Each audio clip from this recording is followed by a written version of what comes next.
नमस्कार दोस्तों, मैं डीके गौतम अपने यूट्यूब चैनल GSStudy.in में आपका स्वागत है। जैसा कि आप जानते हैं कि मेरे चैनल के माध्यम से प्रतिदिन एजुकेशनल वीडियोज अपलोड किए जाते हैं और आज हम लोग क्लास 12th के पद जो सूरदास के द्वारा रचित हैं उसका दूसरा भाग आज हम लोग पढ़ेंगे। ठीक है ना, जो सूरदास के द्वारा रचित हैं जिसका भाग 2 आज हम कंप्लीट करेंगे। भाग 1 का वीडियोज अपलोड किया जा चुका है। जो भी लोग भाग 1 नहीं देखे हैं सो भाग 1 जा कर के देख लें। ठीक है ना, तो चलिए हम लोग इस चैप्टर को शुरू करने के पहले हम आपको बोलना चाहते हैं कि जो भी लोग मेरे चैनल पे नए हैं, जो मेरे चैनल को सब्सक्राइब नहीं किए हैं सो सब्सक्राइब करके बेल आइकन को प्रेस कर लें और वीडियोज को शेयर कीजिए अपने दोस्तों के पास। इसको शेयर कीजिए कि आपके साथ साथ आपके दोस्तों को भी इसका लाभ मिल सके। ठीक है ना, क्योंकि आप लोग वीडियो देखते हैं लेकिन शेयर नहीं करते हैं, आप लोग शेयर कीजिए। ठीक है ना, चलिए तो हम लोग शुरू करते हैं इस चैप्टर को। जो यहाँ पे भाग 2 का टेक्स्ट हम लोग पैराग्राफ देखते हैं जो यहाँ पे है। जेवत श्याम नंद की कन्या कछुक खात कछुक धरनी गिरावत छवि निरखती नंद रानियाँ। ठीक है ना, तो देखिए दोस्तों, जेवत का मतलब यहाँ होता है भोजन करना। जेवत का मतलब क्या होता है? भोजन करना। श्याम नंद की कन्या यानी श्याम जो है भोजन करते हैं और नंद बाबा, ठीक है ना, नंद बाबा जो है मतलब कि उनको खिलाते हैं। कन्या का अर्थ यहाँ पे होता है दोस्तों, कन्या का मतलब यहाँ पे है गोद। कन्या का मतलब क्या होता है? गोद। यानी भोजन करते हैं श्याम, आनंद बाबा उनको गोद में लेकर बैठे हैं। कछुक खात यानी कछुक खात मतलब कि कुछ खाते हैं। कछुक धरनी और कुछ धरती पे गिराते हैं। छवि निरखती नंद रानियाँ, ठीक है ना, उनके छवि को, उनके हाव भाव को नंद की रानियाँ जो हैं, नंद की रानी यानी यशोदा माता जो हैं, उनके इस भाव को देखकर मतलब कि ललायत हो जाती है, मोहित हो जाती है। ठीक है ना, तो चलिए इसका हम लोग देखते हैं।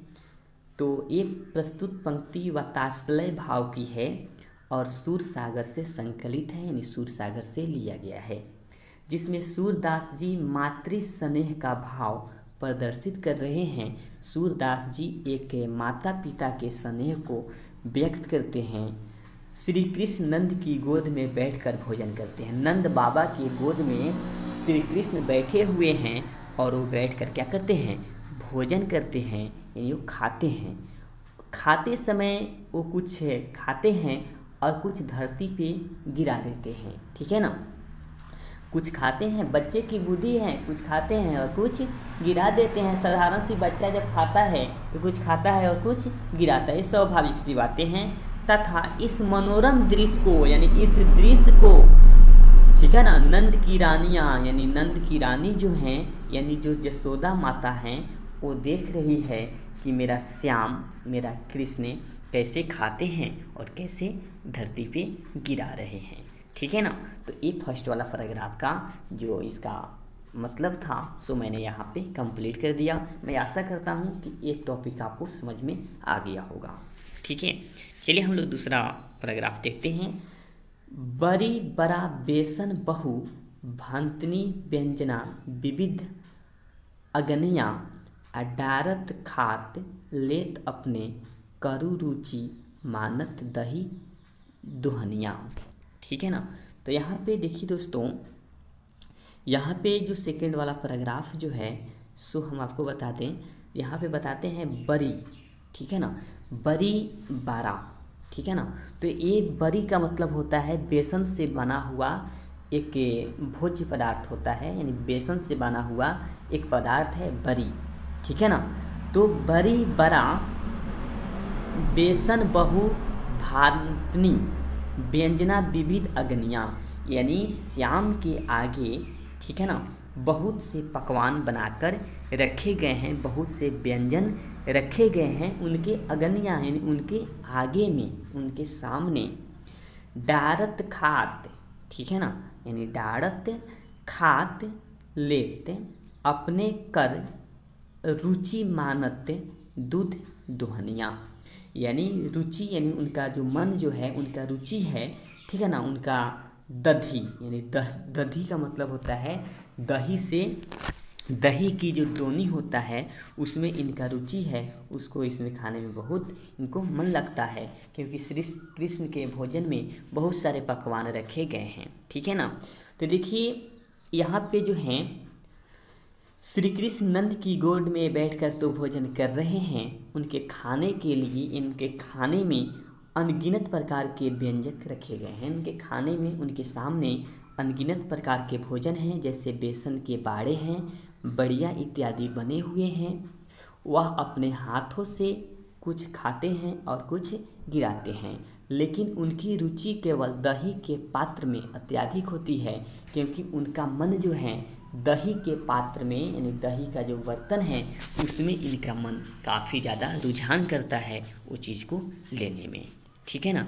तो हम उम्मीद करते हैं दोस्तों कि आपको दूसरा पैराग्राफ भी समझ में आ गया होगा, क्योंकि एकदम से साधारण भाषा में आपको पढ़ाया जा रहा है। आप जानते हैं कि हम आपको पढ़ाने नहीं, हम आपको सिखाने आते हैं। आप जानते हैं दोस्तों कि सिखाने में थोड़ा समय लगता है, ठीक है ना। चलिए तीसरा पैराग्राफ जो है सो यहाँ पे दिया गया है,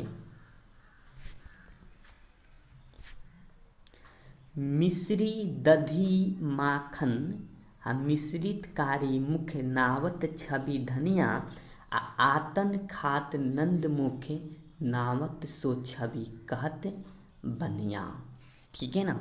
तो उनके सामने मिश्री मलाई दधी माखन यानी दही मक्खन मिश्रित कारी मुख नावत छवि धनिया, ठीक है ना, यानी उनके सामने दही मक्खन मिश्रित यानी बहुत सारे पकवान उनके सामने रखे गए हैं, ठीक है ना।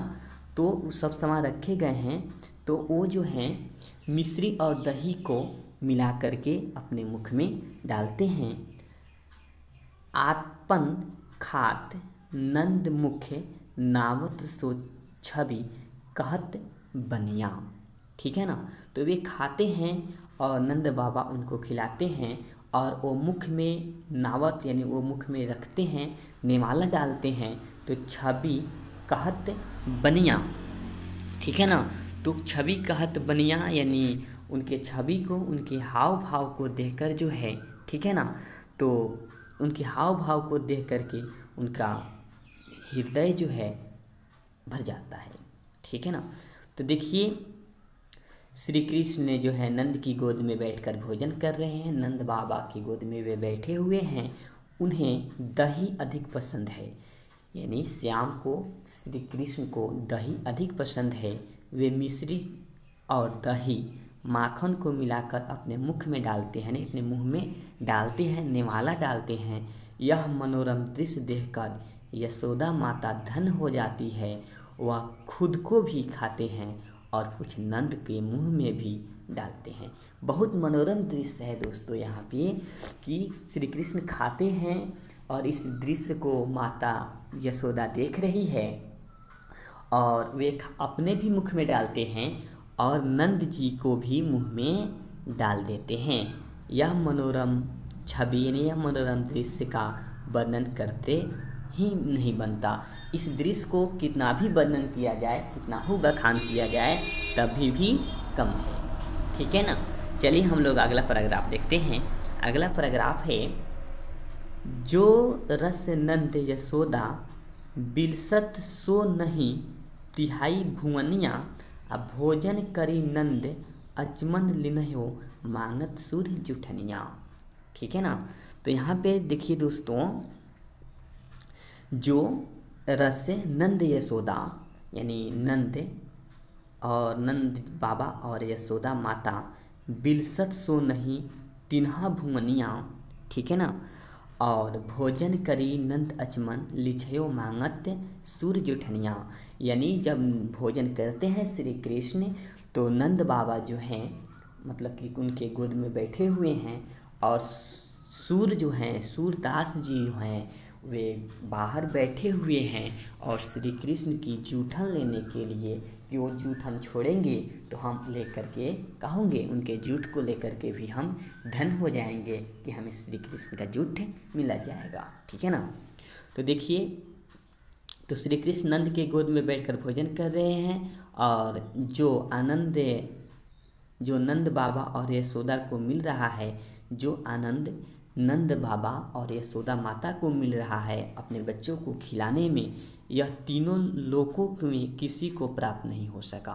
यानी ये चीज़ें तीन लोक जो है ना, तीन लोक हैं, इन तीनों लोक में किसी को ये सौभाग्य प्राप्त नहीं हुआ जो सौभाग्य नंद बाबा और यशोदा माता को प्राप्त हुआ। ठीक है ना।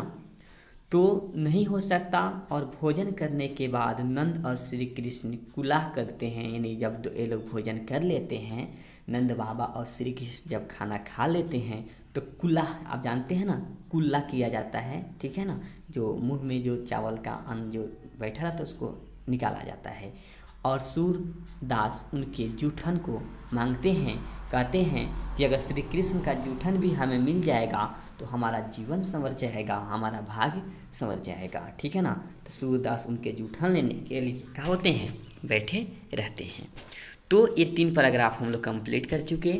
जो यहाँ पे आपको पद है जो यहाँ पे सूरदास के द्वारा रचित है। तो मैं आशा करता हूँ दोस्तों कि आज का क्लास आपको समझ में आ गया होगा।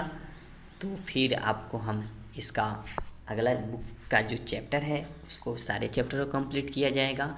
आप बिल्कुल रहिए, निश्चिंत रहिए, सारी चीज़ों का कंप्लीट आपको सब्जेक्ट समय के अनुसार पूरे चीज़ को अपलोड कर दिया जाएगा। ठीक है ना। तो चलिए आज के लिए हम विदा लेते हैं, मिलते हैं कुछ दूसरे वीडियोज में। तब तक के लिए दीजिए इजाज़त। थैंक्स फॉर वॉचिंग दोस्तों।